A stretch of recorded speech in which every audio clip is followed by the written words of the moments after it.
भारतीय रेलवेज में इस्तेमाल हुए भाप इंजनों की कड़ी को आगे बढ़ाते हुए आज हम बात करेंगे रैक इंजन्स के बारे में। जब किसी रेल ट्रैक के बीचों बीच दांतेदार रैक्स का सेक्शन लगाया जाता है और इन दांतेदार रैक्स के ऊपर कॉग व्हील्स का एक सेट ऑपरेट किया जाता है तो इसे हम रैक एंड पिनियन या फिर रैक रेलवेज कहेंगे। ज्यादा तीखी चढ़ाइयों पर नॉर्मल ट्रेन्स नहीं चल सकती। अगर नॉर्मल ट्रेन्स ज्यादा तेज चढ़ाइयों पर चढ़ने की कोशिश करेंगी तो इनके व्हील्स स्लिप होंगे और ग्रेविटी के चलते ट्रेन्स रिवर्स डायरेक्शन में नीचे भी आ सकती है। इस समस्या से निजात पाने के लिए रैक एंड पिनियन सिस्टम को वजूद में लाया गया। रैक्स के ऊपर चलने वाले कॉग व्हील्स ट्रेन को एक एक्स्ट्रा पुश प्रदान करते हैं जिससे ट्रेन रिवर्स डायरेक्शन में नहीं आती और आसानी से चढ़ाई पार कर लेती है।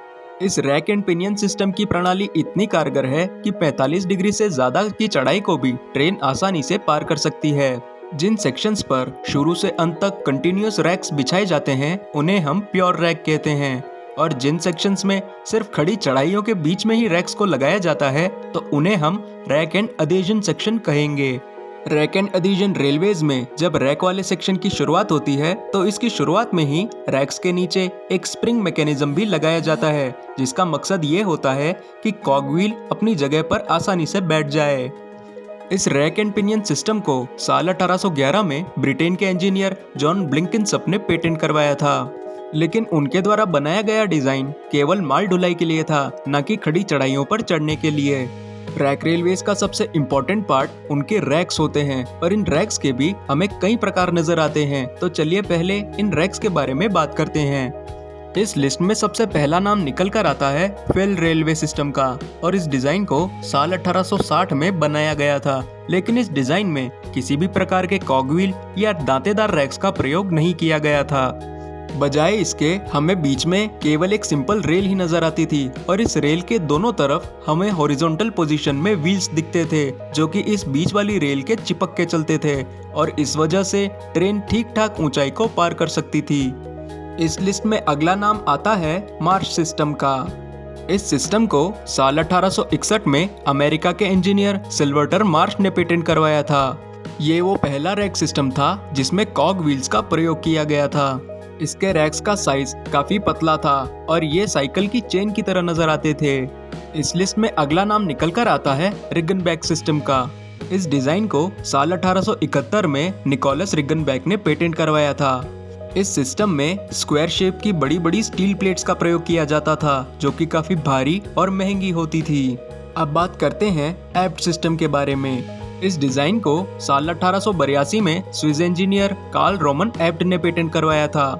ये डिजाइन घड़ी में इस्तेमाल होने वाले कॉग व्हील से इंस्पायर्ड था जिसमें दांतों के 2 पेयर्स होते थे। इसके बाद नंबर आता है लॉकर सिस्टम का। इस डिजाइन को साल 1889 में एडवर्ड लॉकर ने पेटेंट करवाया था। इस डिजाइन में रैक के ऊपर की तरफ नहीं बल्कि दोनों तरफ दांत होते थे और इन दांतों पर चलने के लिए कॉग व्हील्स को हॉरिजॉन्टल पोजीशन में रखा जाता था। इस डिजाइन में ट्रेन्स के डिरेल होने की संभावना काफी कम होती थी और ये खड़ी से खड़ी चढ़ाई को भी आसानी से पार कर सकता था। इस लिस्ट के अगले दावेदार हैं स्ट्रप सिस्टम। इस डिजाइन को साल 1896 में एमिल स्ट्रप ने पेटेंट करवाया था।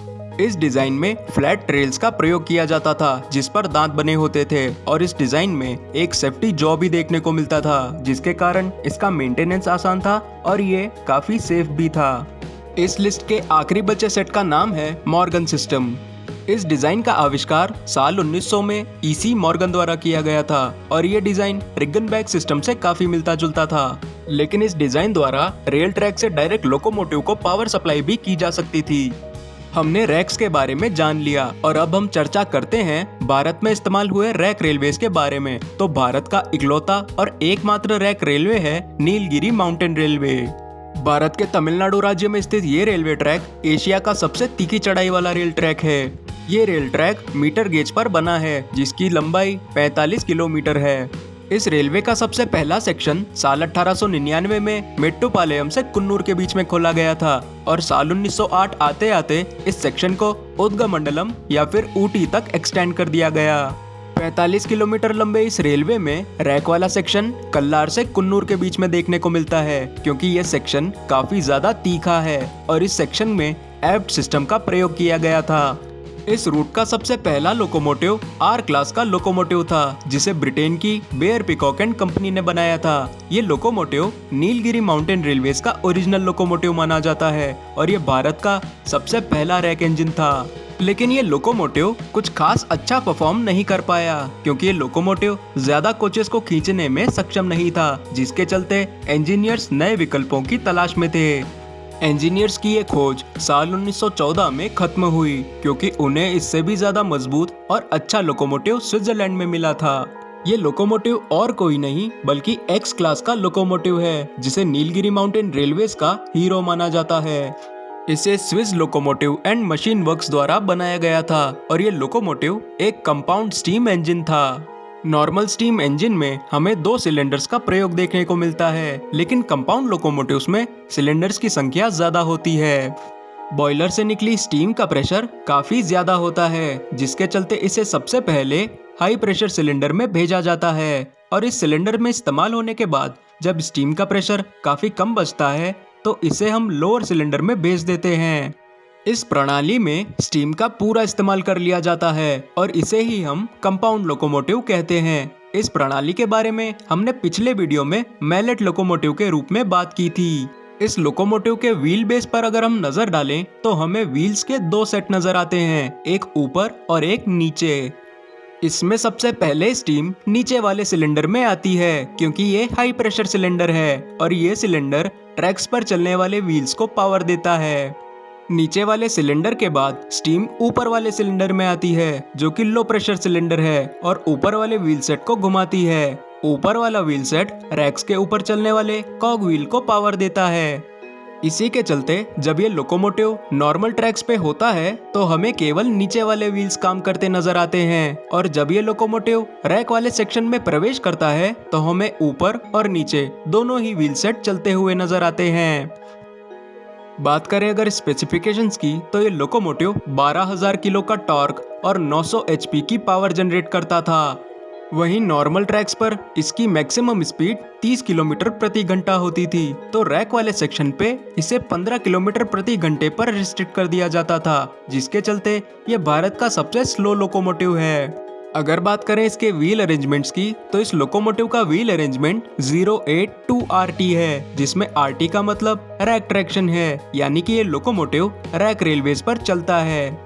इस लोकोमोटिव का सबसे पहला बैच साल 1914 से 1925 के बीच स्विट्जरलैंड से भारत आया, जिसमें 12 लोकोमोटिव्स लाए गए थे। 37379 से 37390 नंबर के लोकोमोटिव्स इसके पहले बैच में आए थे, जिनमें से लोको नंबर 37385 को नेशनल रेल म्यूजियम में भी प्रिजर्व करके रखा गया है। इन लोकोमोटिव्स का दूसरा बैच साल 1952 में लाया गया था, जिनमें 5 लोकोमोटिव्स आए थे।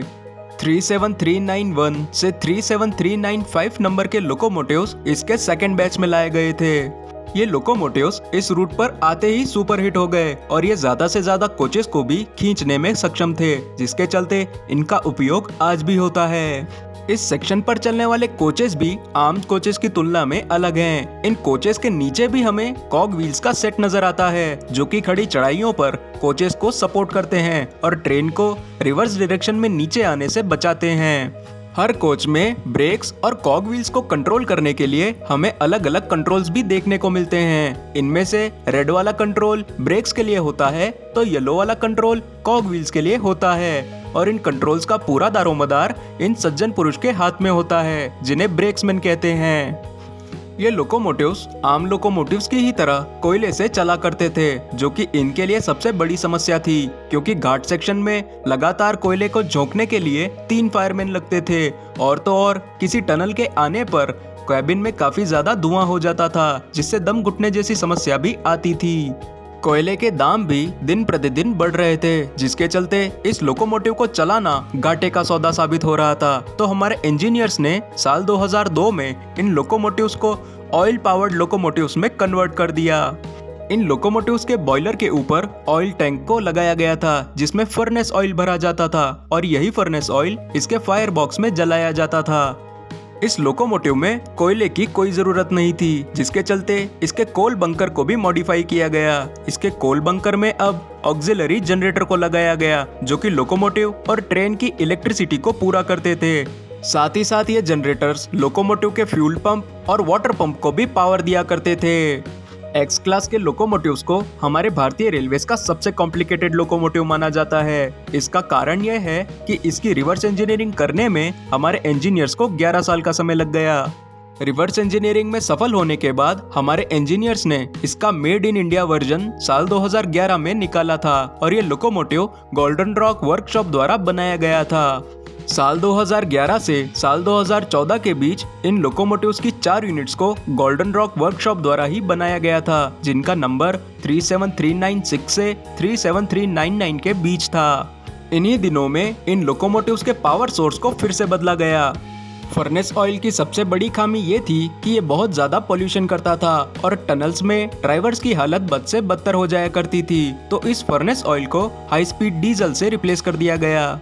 फर्नेस ऑयल के धुएं में जहां केवल 2.7% सल्फर होता है, वहीं हाई पावर डीजल के धुएं में केवल 0.01% सल्फर होता है, जिसके चलते एक स्टीम इंजन काफी इको फ्रेंडली मशीन बन गई, जिसकी केवल कल्पना ही की जा सकती थी। और इसी के चलते नीलगिरी माउंटेन रेलवेज के सभी स्टीम इंजिन्स आज कोयले की जगह डीजल से चलते हैं। साल 2021 और साल 2022 में गोल्डन रॉक वर्कशॉप ने 2 और एक्स क्लास के लोकोमोटिव्स बनाए। इन दोनों लोकोमोटिव्स में से लोको नंबर 37400 कोल पावर्ड इंजन है, जिसे हेरिटेज के तौर पर बनाया गया था, और लोको नंबर 37401 एक डीजल पावर्ड इंजन है, जिसके हाथ में भारत में बने अंतिम लोकोमोटिव का खिताब है। आज के वीडियो में बस इतना ही। अपना कीमती समय हमें देने के लिए बहुत बहुत धन्यवाद। इस तरह के और भी इंटरेस्टिंग कंटेंट के लिए हमारे चैनल के साथ जुड़े रहें। जय हिंद।